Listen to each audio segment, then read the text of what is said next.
11e mouvement de la première séquence, avancer, frapper le cœur avec la paume à droite.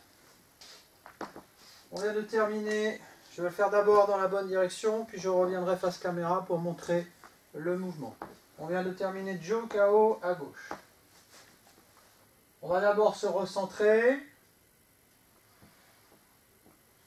esquisser un coup de pied, ou au moins rentrer dans la garde, transférer le poids, faire un petit pas, et ici venir frapper au niveau du cœur.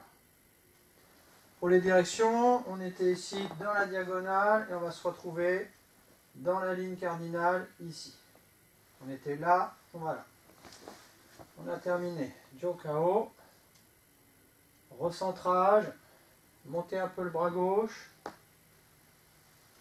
avancer un petit peu le plat du pied gauche, transfert de poids, le pas, et venir ici frapper au niveau du cœur.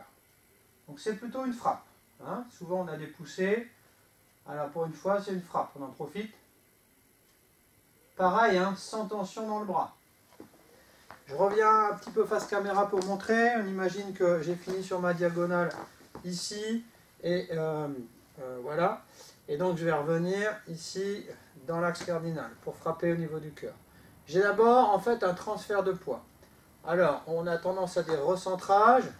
Mais en réalité, il faut vraiment venir dans la jambe. On va voir tout à l'heure avec le partenaire pourquoi. Ici, je vais parer.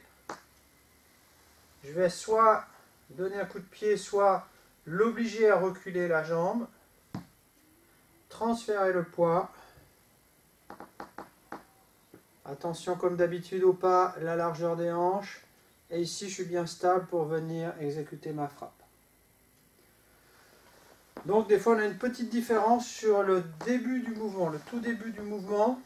Ici, je ne suis pas tout de suite dans la cardinale. J'ai d'abord, je pourrais venir porter mon poids ici pour venir parer ce qui arrive en face moi.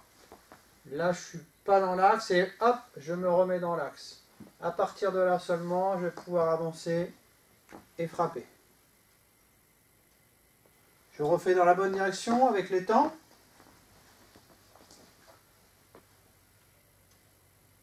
Say